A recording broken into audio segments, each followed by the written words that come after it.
All right, welcome back to another episode of Cameo Podcast, the original Cameo's podcast, because I honestly have no idea if there's any other ones out there.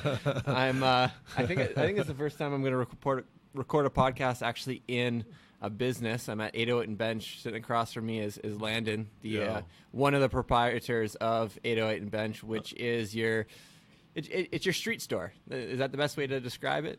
It's basically my life. Yeah, I'm here every day, and it is a street store. It's got everything you need for the street and more, I think. Yeah. Streetwear, skateboards, spray paint.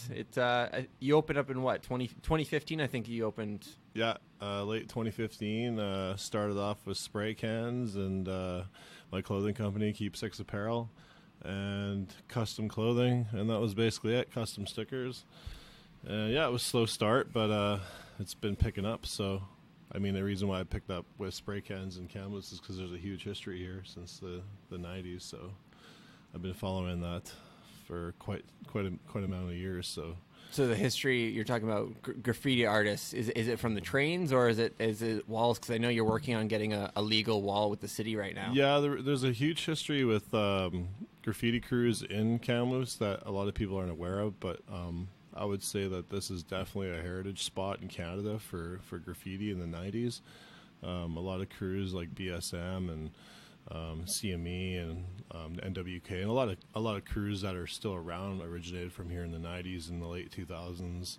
And we actually host the largest outdoor mural that was painted by a graffiti artist just outside the arena. So, yeah, there's a huge, rich history here, and there's a lot of followers that are into the graffiti scene, and that's where we've started, and it's starting to develop. We have a petition that we started a couple years ago, and we've got up over 700 signatures so far. And since I've been active in the community, I'm part of the KCBIA committee now, so they've taken my petition seriously, and I wrote like a 5 or 6 page proposal to have sanctioned walls in Kamloops, because we've had them in the past.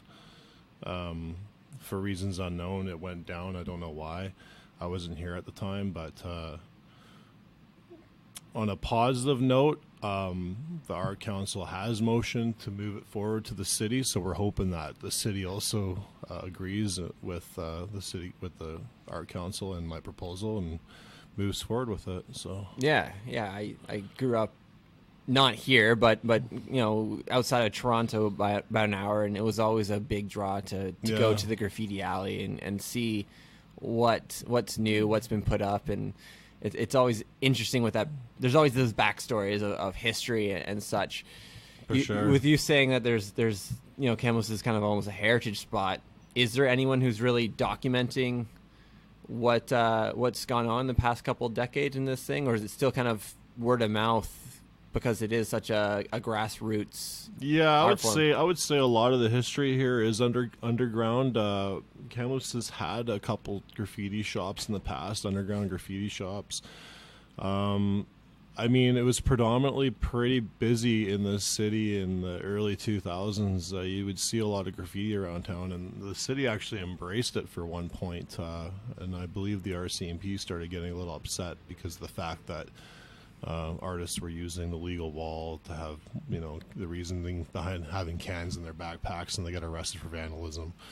So there was a fine line between those two things, and I think the positive outcome to this would be to educate the city more on it, and I think I have a few friends that have been documenting on it on their own in the last 10 years, like memorabilia, a lot of photos, since graffiti is photo orientated as to more word of mouth, because a lot of graffiti artists like to keep anonymous, so they actually take a lot of pictures, and that's one of the reasons why 808 and Bench is called 808 and Bench, is because bench is the term for taking pictures of graffiti and taking pictures of trains going through town. So okay, so it's like benchmarking, like, hey, this existed because someone else is gonna either take it down or spray over it. Is that kind of a... Yeah, and there is an outspoken rule between street artists where if you are going to paint over somebody, you do it completely over. Otherwise, it's called capping. Okay. And capping originates from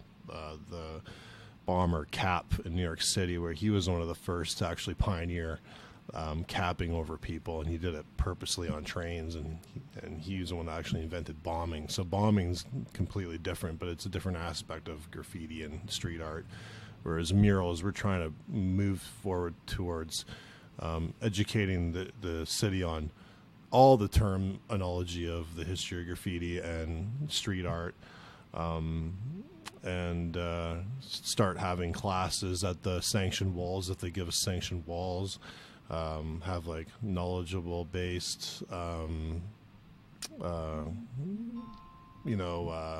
classes at the walls, so we could educate older people on what it is, and let the city embrace it again where they had in the past. And Kamloops has had ups and downs with street art in the past, from whether it be bad representation of their history with their graffiti task force. I don't want to say certain names, but they've had issues in the past with some of their representations of the street art movement. And I'm just here to make a positive outcome of it and try to move forward with it and let the city understand it, instead of hating on it and being so authoritative.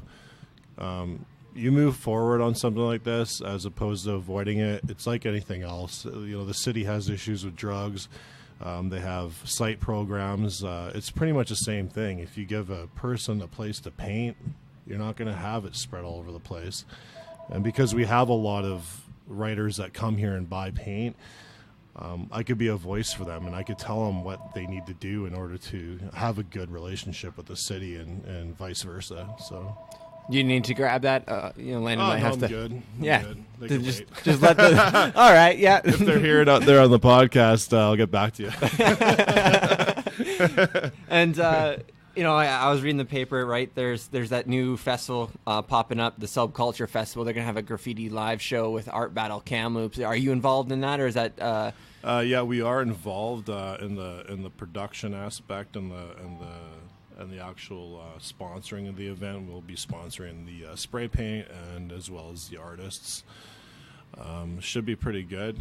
Like I said, it's a good venue for thousands of people to take a glance at a graffiti artist or a street artist in the flesh, and actually see how they actually do it. Because a lot of people have questions on street art, like how do they do that? Like how do they bend those letters? And it's taken me like 20 plus years to learn that skill, and you got to start from the bottom. And unfortunately with street art, it all starts at the beginning. It starts on education, educating yourself, and outgoing, and unfortunately vandalizing, tagging and stuff like that. But we try to direct it to black books and erecting your own walls in the backyard, and keeping it away, and refraining from that aspect of the culture of street art, and just try to develop your skills properly, as opposed to like the authoritative side, where they're like they snap the cuffs on you, they arrest you, they fine you, and they tell you never to do it again. Well, we all know that. When you're in your adolescence, you're not going to listen to that. You're a rebel. You're a kid. You want to go do that again. Well, the kid's not going to want to do it again if it's an educational aspect, and you give them like a way to move towards a better way of expressing yourself. And sanctioned walls are perfect for that, because and we could even work with the city with the RCMP too. Like if we do catch an individual that's vandalizing, you could bring them to the shop, and we could put them on an education program and tell them how to properly, express themselves on black books and the sanctioned walls and stuff like that. So okay, and as an artist, how did you stay motivated? Because as someone who's picked up a spray can and tried myself, on a piece of plywood back home, how do you stay motivated to learn all the techniques? 'Cause it must take weeks, months, years to actually figure out your own flavor of things. It's not. Yeah. It's like anything else. Like the history of urban street has been around for almost 40 plus years. So there's tons of books on skill and technique and variations, and how you could draw yourself up on what you want to put out there. And there's always the the infinite amount of words you could put together. So once you develop a skill and a technique, and you know how to tweak your words and stuff and numbers, you start to see the flow. You start messing around, and eventually you'll find yourself a name that you can put out there. And you get a lot of influence by past artists like Blade in the '70s. A lot of the upcomers in the '70s and '80s, and there's a lot of historical books on all those kids and how they did and why they did it. And the number one reason why they did it was they wanted to get away from the gangs. They wanted to get away from the drugs. They wanted to get away from all the bad things that New York was offering in the time of the '70s, because there was a huge depression at that time, and kids were they were running amok on the street. And one of those escapes to get away from that stuff was street art, was graffiti, going into the subway stations and embracing the movement, and and putting your name out there. So also another thing too is like, it's like a dog, right? A dog wants to go around and he wants to leave his mark when he goes to the washroom, Yeah. Marks his territory and stuff like that. You want to leave your legacy behind of some sort, even if it's not tied to who you are as a living, breathing, government-carded ID person. You want people to know you were here. Yeah, exactly. And on top of that as well, it's nice to you could go outside and you paint a train or paint a wall, and you could come back a month later and be like, hey, I did that. That's me. It's nice to look at that and be like, yeah, it's me. So there's that inside with it. It sticks with you forever. It's like it's a positive addiction on your mind, and you develop a skill, and and eventually once you get really good at it, a lot of people are interested, and you could even become monetary. You could make it profitable too, right? So totally. And to transition the conversation, skateboarding goes hand in hand with street art. And you've resurrected the Cam City Jam. Yeah. It kind of went by the wayside a little bit. You were the guys behind Go Skate Day in Kamloops for a couple of years now. Yeah. Share a little bit about putting that together. I see the flyers. You've got a whole bunch of sponsors, a whole bunch of different skate companies coming together to put this on. July 28th, I guess. So next Saturday then? Yeah, next Saturday at the MacArthur Island Skate Park. And almost every year we're going to be doing Cam City Jam, and we're hoping it'll get better and bigger each year. And this time it's definitely a lot bigger than last year. We went ahead with Cam City Jam and Go Skateboarding Day. Because of my roots, growing up in the Lower Mainland, I was really active in the skateboard community. I've worked at shops, and I've worked in indoor skate parks, and when I moved to Banff, I worked at the skate shop there, and it's always just been a part of my passion, aside from urban art and street art, and they do go hand in hand together. So it's great to just be able to give back. And the thing is like, I love skateboarding just as much as I love street art, and I don't do it as so much for the profitability.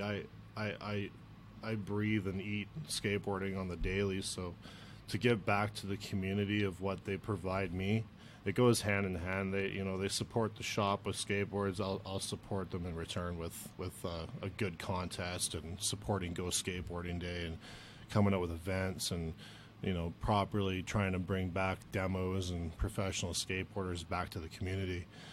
And it just all goes around. So well, Kamloops is. We were talking about this just the other day. Kamloops is a great place for people to come through, and there's always great talent coming through, right? And just giving them a reason to stop and check out the skate park or check out the venues is always for sure. Like we were just talking about that, how Kamloops is a hub city, and a lot of people just drive by, the gas stations and whatnot, and they never really think of it as anything culturally, situated in the interior. Well, we're centrally located, for one. For two, we're the hottest spot in Canada, driest location in Canada. We have a tournament-sized skate park. We have a lovely community, awesome downtown core. The weather is always near perfect, and we got happy, humble people here, and I love to provide back, and they love to provide back to me as well. So I have to say, you initially caught my attention when you tried to resurrect the outdoor theater. You know, I remember that. You know, like, and I'm like, oh, here's a guy who's clearly trying to do something, and you know is realizing Kamloops can be a lot more than it is, and not sitting comfortably or just complaining. You're out there doing stuff, so I respect that. Thanks, I appreciate it. Yeah, like I have a really effective personality, so I look at something and I'm attracted to derelict-looking things out and about. And when I see that drive-in the theater, you know, I was brought up at a drive-in theater, and it's kind of sad to see it go to waste. Hallmark places are just you know, pastime thing, and it's kind of funny because, you know, we even host like one of the largest like hot night in the cities, like old 60s and 50s stuff like that. So I mean, why not? Why doesn't Kamloops have a drive-in theater anymore? I don't know. I don't know the background ideas on it or anything like that, but it was just like I said, I'm an effective person, and I chase my ideas, and I just, you know, I wanted to say, hey, like, I wonder if there is enough people in Kamloops to actually try to maybe fund enough money to, you know, come up with another drive-in theater and make it a community thing, and try to get the city involved, you know, because, you know, I understand how hard it is to, you know, have certain businesses that have like cultural aspects to them, and I think like backings with cities and people and community can actually help out those things and make them non-profitable, and so that we could still have them around, you know. Yeah.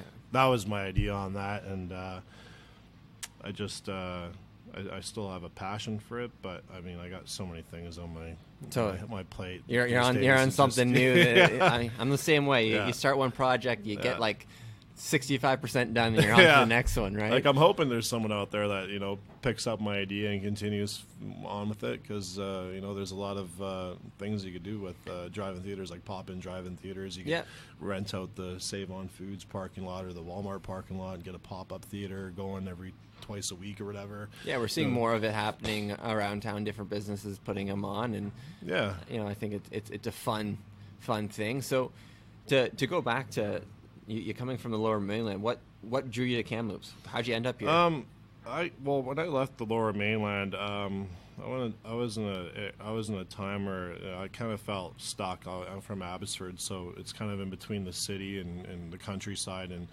there wasn't really a lot of jobs out there other than agricultural aspect jobs. And I was working for Hewlett-Packard, and I just didn't like the cubicle life. I'm a really outgoing person, so I just got up and decided to, you know, take a chance, and I found a ad in Rogers Pass. So I worked at Rogers Pass for about a year, and I was hiking up the mountains up and down for about 6 months a year.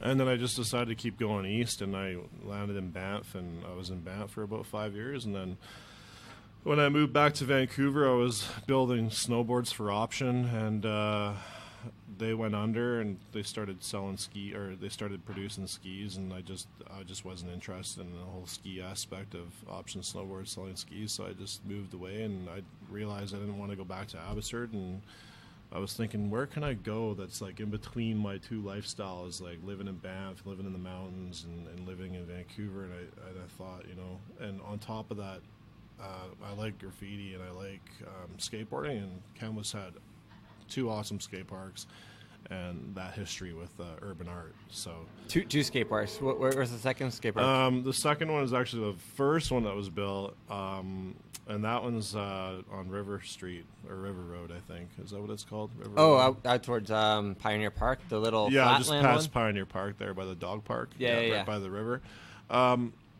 It's had its salad days. It's an old construction of a skate park. It's not really used much anymore. That's something that I would like to address one day too. I'd like to possibly get another movement of fixing that skate park, or even tearing it down and putting in like a serious contest bowl in there to attract more professional skateboarders here in town. Cool. Also, because of the fact that skateboarding is going to be entering their first year in the Olympics pretty soon here, and we are the tournament capital of Kamloops, I would like to see something go forward with putting those two things together, and hopefully the city would take it seriously about creating all year round training facility for skateboarding. I think kind of like a Woodward of the North.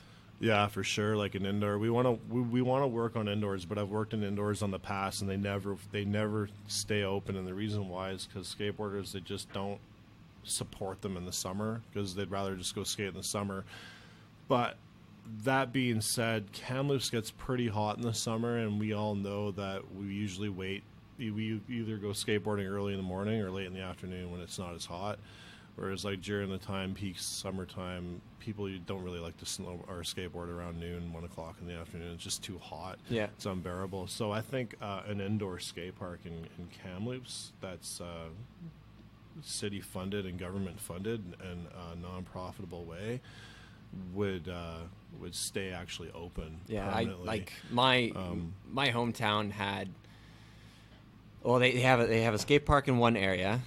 And then they had kind of like a pop-up skate park in an arena. Yeah. And then they had a traveling one where we'd drive around, they pull it on out, and here's that's cool. The quarter pipe, here's the rail, and it was like $2 to go, right? And it was only 200 meters away from my home once a week, right? And so if that didn't exist, right?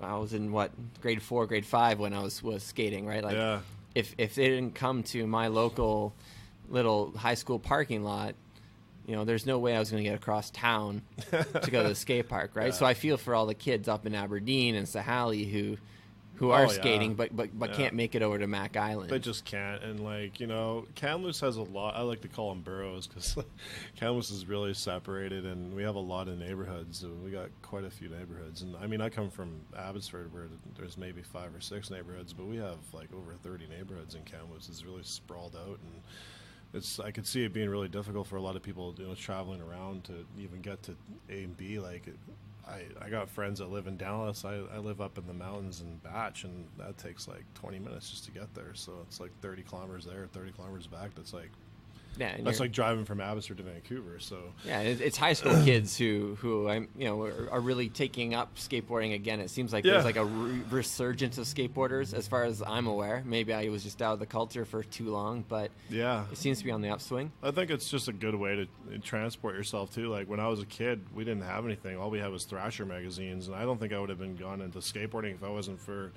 the first time I saw a skateboard, and it was a kid skating down the street. I was like, "What is that?" And my dad was like, "That's a skateboard." I was like instantly hooked, Yeah. So, and we didn't have skate shops back then. I had to order them through Thrasher magazine, and eventually we ended up getting a skate shop, and it was so limited. It didn't matter what you had, as long as you had a board, trucks, wheels, bolts. That's it. But nowadays, there's just so much with skateboarding. Like, it's so technical now. You got low profile, mid profile, high profile trucks. You got all these different sizes of wheels, different shapes of skateboards, different concaves, different glues, different strengths. So, and just multiple amounts of companies out there. So, and I feel like it's moving in a positive way, and I think I see a lot more people jumping into skateboarding. I've been selling quite a lot of cruisers. It's pretty popular with kids these days. Like, we call them cruisers because they're kind of like half longboard, half skateboards. So they got big wheels. You could get to places, and they're shorter boards. So and shout out to Brass Monkeys, who I believe you stock. Yeah, Brass Monkeys. We always support local. Number one thing in my shop is support Canadian companies, and one of them is Brass Monkeys, straight out of Kamloops. We've been fully stocked with them ever since we've been open. We support each other, whether it be demos, contests, anything in the future. Hopefully we'll do more fundraising and stuff like that. So the majority of our stock is Canadian brands. Like we carry ULC from Montreal. We carry Monkey Skateboards from Vancouver. Ben Sherber, he was a ex-pro skateboarder. We carry Chance out of Mission, BC. We carry a lot of brands that are Canadian. We just picked up Crooked Skateboards. They're out of Alberta. Okay. So I strongly believe that supporting Canadian brands and supporting Canadian anything will, you know, strengthen our dollar in our community. And I feel like it's important that the community shops downtown, shops mom and pop shops, and keeps the dollar local as opposed to just, you know, spending it at big box chain stores. And, you know, I get the pinch. You know, sometimes we have to go to Walmart, sometimes we have to go places just save a couple bucks, but what goes around comes around, and, you know, you put your money back in the community, you know, you're going to see a positive outcome on that. So. Oh, absolutely. And you just kind of wrap things up here, Landon. Where can people find you? Anything else you want to kind of share or kind of put out there to people who might be listening? So we're located 274 3rd Avenue, right between, you know, the infamous Klasky's Bistro. They got awesome donaires on 3rd, and right next door to the record shop as well, Barnacle Records. Shout out to my parents. They're traveling Canada and U.S. right now in an RV, so if you're listening out there, they're living the life. Get them safe. Shout out to Ashley, my girlfriend, and my longtime companion. She's co-owner. Co-owner, yeah. She's at home. I don't know if she's listening, but... Shout out my wife if she's listening too. Who knows? Shout out to all my homies in Abbotsford and Banff and everyone else. Love you all. And I'm here all the time, 24/7. Well, not 24/7, but if there's two lifestyles, one of them's at home and one of them's here. And this is basically my life. So I'm here 11 to 6 pretty much every single day. You watch them put your deck together in front of your eyes. Yeah, for sure. If you ever need like experienced, well-cultured, technical advice to skateboarding, and you want something that, you know, you're going to cherish and love gracefully, I'm the one to come talk to. I'll make sure you're set up properly, and yeah. Awesome. Well, thanks once again for chatting with me there, Landon, and looking forward to kind of seeing where you keep pushing the street culture scene, and I'm happy to see the growing number of young entrepreneurs in Kamloops downtown. You got 808 Bench, yourself. You got Barnacle Records. There's now Paper Unicorn. There's Far and Wide BC. Yeah. They're just popping up. And sorry if I've missed someone rattling off the top of my head, but you know, the young entrepreneur is the one who's going to change Kamloops, and always looking to support them. So please, if you're listening, and you are looking for something in the street culture scene or skateboarding scene, you know, pop on in, see Landon, ask him questions. If he can't help you, he's definitely going to direct you in the right location or direction. And yeah, check out Cam City Jam, Saturday, July 28th at MacArthur Island. Registration starts at 10 a.m. And you know, support local. That's it. That's all. We also do printing for like posters and stuff. So if you're out there and you want to help with your venues or express with your venues, or if you have any shows or anything going on, just we do cheap prints for 11 by 17 for 79 cents. So perfect. Yeah, we're out here, and just keep hustling. All right, well, that's it. Thanks for tuning in to Cameo, and till next time, we'll leave it there. Cheers. Peace.